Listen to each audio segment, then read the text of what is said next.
احكي لي الاسبوع اللي فات بتاع بعد شد البطن ده ايه اللي حصل؟ أسبوع رخم شوي. امم انا عايز اسمع الكلام ده. أيوة، وجع كان فيه وصعوبة في أول يومين، وكانت صعوبة في التنفس عندي.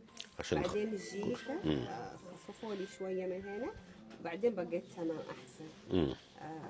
بس صعوبة كمان في دخول الحركه الحمام، ودخول الحمام. الحركة أيوة. والوجع والنوم، يعني إن أنا مش قادرة أنام على ظهري. حاولت أنام شوي على جنبي، ووجعتني هنا المخدات اللي هنا. بس خلاص عدى، يعني ان شاء الله حيبقى كويس. احسن. كل الكلام اللي هي قالته ده صحيح.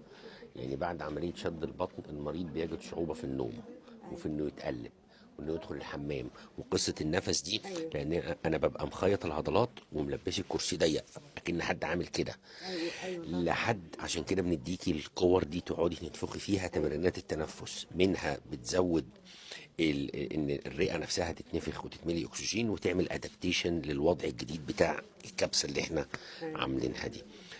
احنا بعد اسبوع من العمليه لما بنشيل الدرنقه المريضه بتستريح تمام. اكتر. ايوه، على اليوم العاشر الوجع بيروح. يعني الوجع ده اللي انا حاسه بيه حيروح. حيروح الوجع اه اللي تحت. اه. وانا بمر ما تدخليش حد ماشي. خالص نهائي.